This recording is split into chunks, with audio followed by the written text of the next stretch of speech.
updates ni Alden Richards. Kaya pala walang ganap ngayon si Alden. Ito yung post ng Santa Rosa. Ayan, sabi, sa taon 2024, pag-iisahin ang pagdiriwang ng 25th Sikhaya Festival at 20th Cityhood Anniversary para sa isang malaking selebrasyon na kasaysayan, kultura at diwa ng Santa Rosa.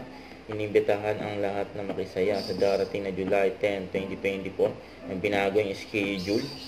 Kaya pala wala si Alden. Hello guys, this is Alden Richards and today we're here at Bello Green Hills for my weekly evening. Ayan o, IG story ni Alden for Bello.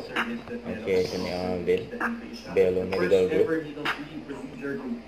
Bello Beauty. And treat the skin and muscle. So, dahil ito ako since nasa show business tayo, laging nasa camera, so always want our face and facial muscles behind it. So, dahil ito ako to try it.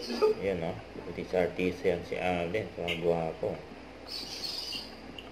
Yung session.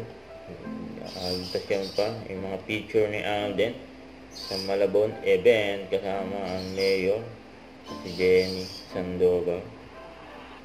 Ayan, nakisaya dyan si Alden sa kaarawan ni Mayor Jenny Sandoval.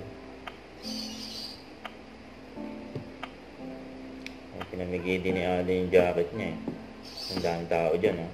Huwag kalimutan mag-subscribe, click ang notification bell para lang update po ang actual reaction vlog.